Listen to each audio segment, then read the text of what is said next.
ரஷ்யாவுடைய ஸ்டாலின் இறந்தது 1953 March 5.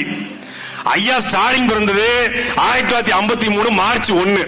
March 1 பிறந்த குழந்தைய மார்ச் 5ஆம் தேதி தான் அப்பனுக்கே சொல்றேன்னா 5 நாள் ஐயா கருணாநிதி வீட்டுக்கு போகாம எங்க இருந்தாரு? எந்த வீட்டுல இருந்தாரு? எந்த வீட்டுல இருந்தாரு?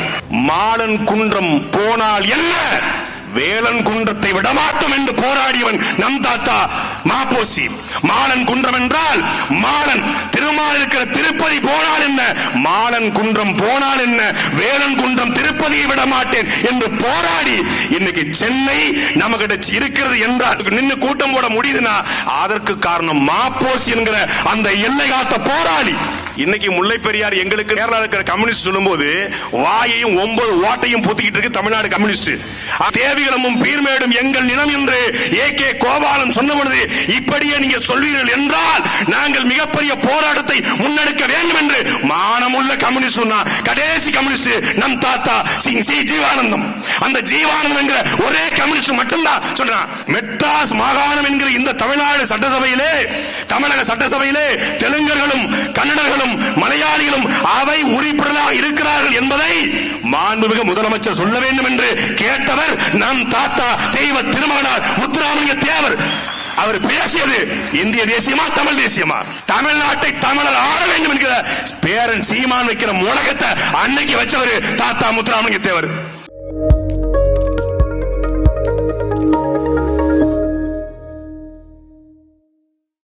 அவருக்கு எதற்காக ஸ்டாலின் என்ற பெயர் வைக்கப்பட்டது என்பதற்கு ஐயா ஸ்டாலின் அவர்கள் சொன்ன ஒரு செய்தி. ஒரு கூட்டத்தில் முதல்ல ஐயா துறன்னு பேர் வைக்க நினைச்சாங்க, ஆனா அப்படி வைக்கல. அதுக்கு ஸ்டாலின் ஏன் பேர் வச்சாங்கன்னா, சென்னையில் இருக்கக்கூடிய மெரினா கடற்கரையிலே ஸ்டாலின் அவர்களுடைய ஒரு பொதுக்கூட்டம், நினைவேந்தல் பொதுக்கூட்டம் நடந்து கொண்டிருக்கிறது. இந்த ஸ்டாலின் ரஷ்ய ஸ்டாலினுடைய நினைவேந்தல் பொதுக்கூட்டம் நடந்து கொண்டிருக்கிறது. அப்படி நினைவேந்தல் பொதுக்கூட்டம் நடக்கும் போது ஒருத்தர் துண்டிச்சீட்டை கொண்டு வந்து கொடுக்கிறார். அப்பவும் துண்டிச்சீட்டு தான். ஏன் துண்டிச்சீட்டு வந்துச்சு தெரியுதா உங்களுக்கு? துண்டிச்சீட்டை கொண்டு கொடுக்கிறார். துண்டிச்சீட்டிலே உங்களுக்கு அழகான ஆண் குழந்தை பிறந்திருக்கிறது. எவனோ பொய்யா எழுதியிருக்கான். அழகான ஆண் குழந்தை பிறந்திருக்கிறது என்று எழுதியிருந்திருக்கிறது. ஆண் குழந்தை உண்மை, அழகான ஆண் குழந்தை என்பது பொய். அழகான ஆண் குழந்தை பிறந்திருக்கிறது எழுதியிருக்காங்க. ரஷ்யாவுடைய ஸ்டாலின் இறந்தது 1953 மார்ச் 5. ஐயா ஸ்டாலின் பிறந்தது 1953 மார்ச் 1. மார்ச் 1 பிறந்த குழந்தைய மார்ச் 5ஆம் தேதி தான் அப்பனுக்கே சொல்றேன்னா 5 நாள் ஐயா கருணாநிதி வீட்டுக்கு போகாம எங்க இருந்தாரு? எந்த வீட்டுல இருந்தாரு? எந்த வீட்டுல இருந்தாரு? இத நான் சொல்ல ஐயா ஸ்டாலின் சொல்ல. சம்பவம் 1, சம்பவம் 2. 6 மாத குழந்தையாக இருக்கக்கூடிய மரியாதைக்குரிய தமிழ்நாடு முதலமைச்சர் முத்துவேல் கருணாநிதி ஸ்டாலின் அவர்கள் அவர் வீட்டிலே தவழ்ந்து கொண்டிருக்கிறார். குவா குவா குவா என்று தவழ்ந்து கொண்டிருக்கிறார். அப்படி தவழ்ந்து கொண்டிருக்கும் பொழுது அவங்க அத்தை சூடியிருந்த பூவில் இருந்த ஒரு கோணி ஊசி ஊக்கு கீழே விழுந்து விட்டது. பூவும் கீழே விழுந்து விட்டது. அந்த ஊக்கை 6 மாத குழந்தையாக குவா குவா என்று கத்திக்கொண்டிருந்த ஸ்டாலின் எடுத்து வாயிலே போட்டு விடுகிறார். அக்கம் பக்கத்து உறவினர்கள், அத்தைகள், பெரிய மக்கள் துடித்து போகிறார்கள். ஆனாலும் அவர் அப்படியே உறுதியா இருக்க. 6 மாசம் குழந்தை உறுதியா இருக்கு. மருத்துவத்தை போறாங்க. இது மெடிக்கல் மிராக்கல். ஒரு ஊக்கை முழுங்கி இப்படி ஒரு 6 மாத குழந்தை பிழைத்ததே கிடையாது. Medical miracle. இவன் ஒரு எக்கு இதயம் கொண்டவன் என்று சொல்கிறார். எக்கு இதயம் கொண்டதனால் அந்த எக்கு போல இருந்த ஸ்டாலின் பெயரை எனக்கு வைத்தார்கள் என்று 6 மாத குழந்தையா இருந்து ஊக்க முழுங்கினதுக்கு தான் ஸ்டாலின் பேர் வச்சாங்கன்னு ஐயா ஸ்டாலின் சொல்றாரு. 6 மாசம் பேர் வைக்காம உங்க அப்பா கருணாநிதி எங்க போயிருந்தாரு? என்னங்க புள்ள பிறந்ததுக்கும் வரல, பேர் வைக்கிறதுக்கும் வரல. எனக்கு தெரியல. தெரிஞ்சவங்க அம்பத்தூர்ல மானமுள்ள திமுக காரங்க இருந்தா மறுநாள் கூட்டம் போட்டு பேசு. இப்ப சம்பவத்துக்கு வரேன். பிறந்த நாளை கொண்டாடுவதா பேர் வச்ச நாளை கொண்டாடுவதா என்பது உலகத்துல தமிழனுக்கு மட்டும்தான் விவாதம் நடக்கும். அங்கே மலையாளிகள் கேரள பிறவி என்று 2 யானைகளை பாய்கிற கேரள கொடியை தூக்கி கொண்டு அங்கே கேரள பிறவியை கொண்டாடுகிறாங்க. இதே நாள்ல மானமுள்ள தெலுங்கர்கள் ஒரு கும்பம் போல கொடியை வைத்துக் கொண்டு ஆந்திர தினம் என்று இந்த நாளை கொண்டாடுறாங்க. மஞ்சள் சிகப்பு கொடியை தூக்கி கொண்டு கன்னட ராஜ்யோத்சவா என்று கன்னட மக்கள் கொண்டாடுறாங்க. ஆனால் தமிழ்நாட்டில் 8 கோடி தமிழர்கள் வாழ்கிற நாட்டில் மொழி வழியாக மாநிலம் பிரிவதற்கு காரணமாக இருந்து அந்த போராட்டத்தை முன்னெடுத்த தமிழ்நாட்டில் தமிழ்நாடு நாளை ஒரு அரசு கொண்டாட முடியல. 2019க்கு பிறகு அண்ணன் சீமானவர்கள் தொடர்ச்சியாக முன்னெடுத்த பிறகு அதிமுகவுடைய பொதுச்செயலாளர் மரியாதைக்குரிய ஐயா அன்றைய முதலமைச்சர் எடப்பாடி பழனிசாமி அவர்களுக்கு அழுத்தம் கொடுத்து கோரிக்கை வைத்த பிறகு அவர் அறிவிச்சார். அவர் அறிவித்த பிறகு கூட அதிமுக கொண்டாடல. அதிமுக அறிவிச்சிருச்சு. திருப்பி 2021 திமுக வந்த பிறகு மீண்டும் திமுக ஜூலை 18 தமிழ்நாடு என்று தீர்மானம் நிறைவேற்றிய நாளை, அண்ணாதுரை தீர்மானம் நிறைவேற்றிய நாளை கொண்டாடுறாங்க. ஏன் அப்படின்னு பார்க்கும்போது நவம்பர் 1 ஐயா ஸ்டாலினுக்கோ திமுகவுடைய அரும்பெரும் தலைவர்களுக்கோ தெரியாதா? தெரியும். நவம்பர் 1 கொண்டாடினால் மான தமிழர்கள் ஏன் நவம்பர் 1 என்று வரலாற்றை படிப்பான்.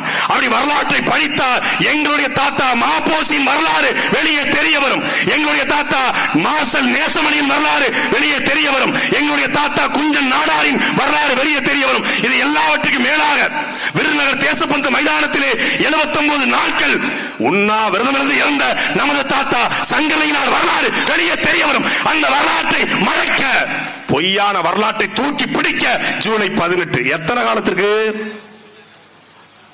என்னைக்காவது திமுகவுடைய இந்த மொழிப்போர் கூட்டத்திலேயோ இல்லை எல்லைக்காக இவர்கள் ஜூலை 18 இந்த புகைப்படங்களை நீங்க பார்த்திருக்கீங்களா?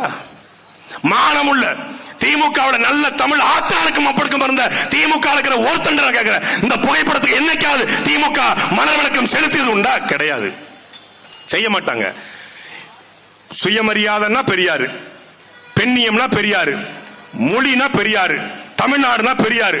தமிழ்நாடுனாலே பெரியார் தான் எங்களுக்கு யாவத்துக்கு வருதுன்னாங்க. சரி, நானும் போய் எல்லாத்துக்கும் பெரியார் தான். அப்ப எல்லை காத்த போராட்டத்திலும் பெரியார் பங்களிப்பு இருக்கும்ல அப்படின்னு படிச்சு பார்த்தா அவர் விதைத்த முத்துக்கள் 1955 எல்லை போராட்டம் வீரியமா இருக்கு.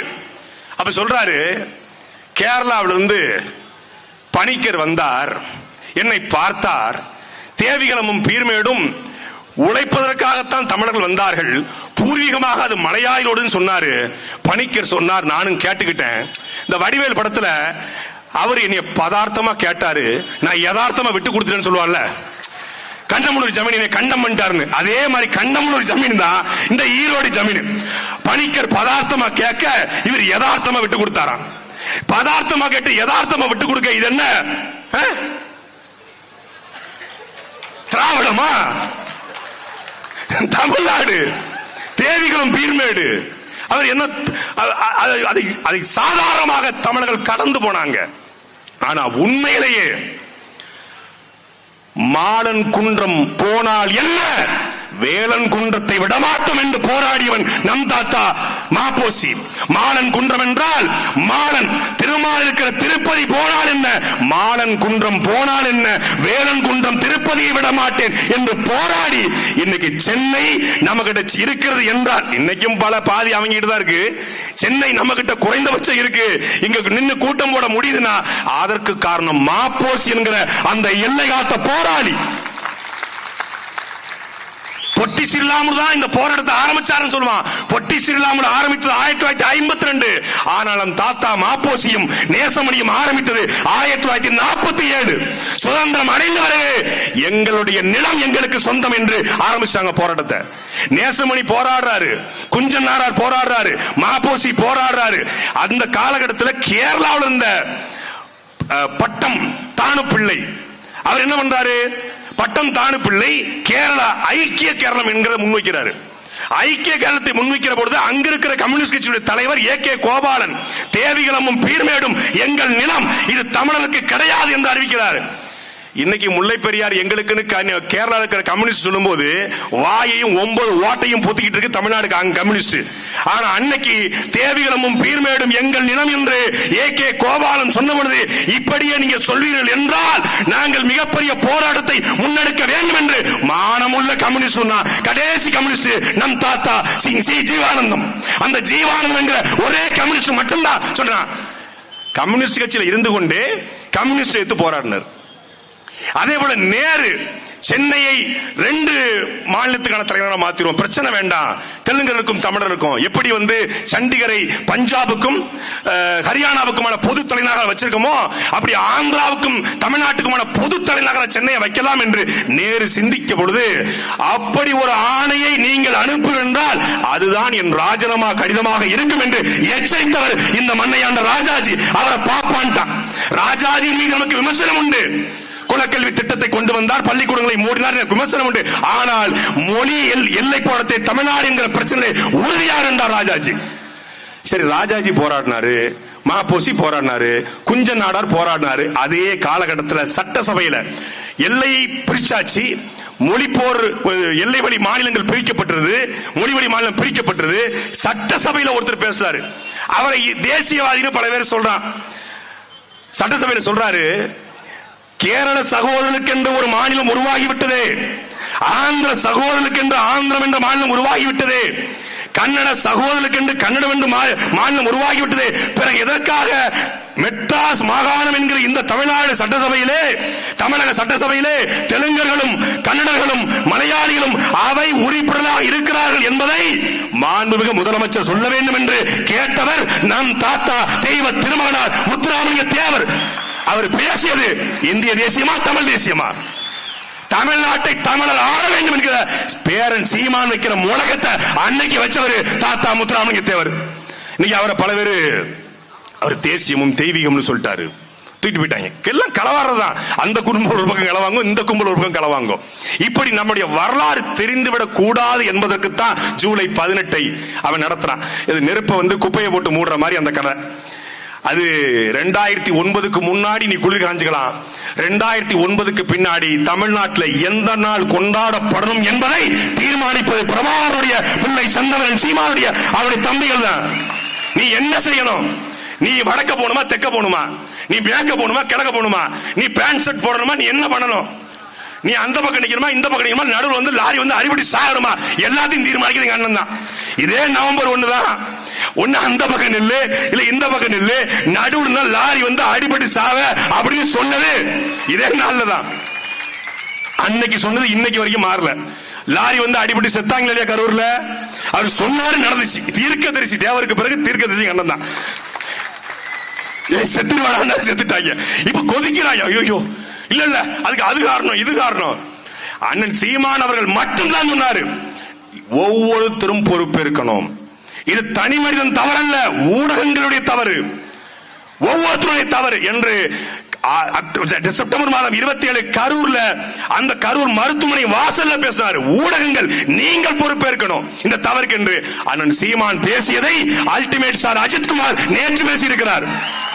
ஏன்னா உண்மையை எல்லாரும் ஒரே மாதிரி தான் பேசுவாங்க. அவர் பேசுறாரு, இது தனி மனிதன் தவறல்ல, ஒட்டுமொத்த சமூகத்தின் தவறு. அதை மட்டும் சொல்லல, கூட்டம் கூட்டி நான் யார் என்று காட்டுவேன் என்கிற மனநிலை ஆபத்தானது என்று பதிவு செய்கிறார். அந்த தன்மானமிக்க அந்த மனிதனுக்கு இருக்கிற அடிப்படை சமூக புரிதல் ஒவ்வொரு நடிகனுக்கும் வந்துவிட்டால் இந்த நாட்டிலே மாற்றம் நிகழும். சீமான் பேச்ச நிறைய கேட்பார் போல இருக்கு, கேட்காம எப்படி இருக்க முடியும்? அப்போ அப்படி இந்த நிலத்தில் எதை செய்ய வேண்டும் எதை செய்யக்கூடாது என்று முடிவெடுக்கிற இடத்துல நாம் இந்த மகிழ்ச்சி வந்திருக்கிறது. இல்லைன்னா அம்பத்தூர்ல சனிக்கிழமை சாயந்தரம் வீக்கெண்ட்ல இண்டஸ்ட்ரீஸ் ஏரியாவில் கோட்டரும் கோழி பிரியாணி கொடுக்காம துட்டு கொடுக்காம இவ்வளவு பெரிய கூட்டத்தை எவனாவது கூட்ட முடியுமா? ஒருத்தர் வர மாட்டான். ஏன் பேசுறது? சீமான் கருத்தா பேசுவாரு, வரலாற்றை பேசுவாரு, இனத்தை பேசுவாரு, மொழியை பேசுவாரு, அனில் 65 ஃப்ரை எல்லாம் போடுவாரு அப்படின்னு உட்கார்ந்துருக்கான். சனிக்கிழமை சாயந்தரம் அனில் 65 கொஞ்சம் சாப்பிட்ட கொஞ்சம் உடம்புக்கு எதமா இருக்கும். ஏன்னா படிகால வேற பிறந்துச்சு இல்லையா, நானே அனில் 65 பார்க்க தான் வந்திருக்கேன். அப்போ வரலாற்றை மாற்றுகிற ஒரு இடத்தில் நாம் தமிழ்ச்சி வந்து நிற்கிறது. என் அன்பிற்குரிய மக்களே, இவர்கள் சொல்லிக்கொண்டே இருப்பான், இவன் ஜூலை 18 செய்யட்டும் என்ன. ஆனா ஒரு நாள் இந்த அதிகாரத்திலே நாம் தமிழ்ச்சியுடைய தலைமை ஒருங்கிணைப்பாளர் செந்தமிழன் சீமான் வருகிற பொழுது நவம்பர் 1 ஐயா ஸ்டாலின் இதே கொடியை ஏற்றி கொண்டாடுகிற நிலைக்கு நாம் தள்ளுவோம். நான் அவர்களை கொண்டாட விடாமல் அவர்களையும் கொண்டு வைப்போம். உதயநிதி ஸ்டாலின் கொண்டாடுவாரு, சுபகர பாண்டியனும் கொண்டாடுவாரு. எல்லாரையும் கொண்டாடுற இடத்துக்கு நாம தள்ளி கொண்டிருக்கிறோம். 2026க்கு பிறகு தமிழ்நாட்டு அரசியல் தலையிலாக மாறுகிற பொழுது நவம்பர் 1 மட்டுமே தமிழ்நாடு நாளாக கொண்டாடப்படும். அது உலக தமிழர்கள் கொண்டாடுற நாளாக மாறும். நன்றி, வணக்கம். நாம் தமிழர்.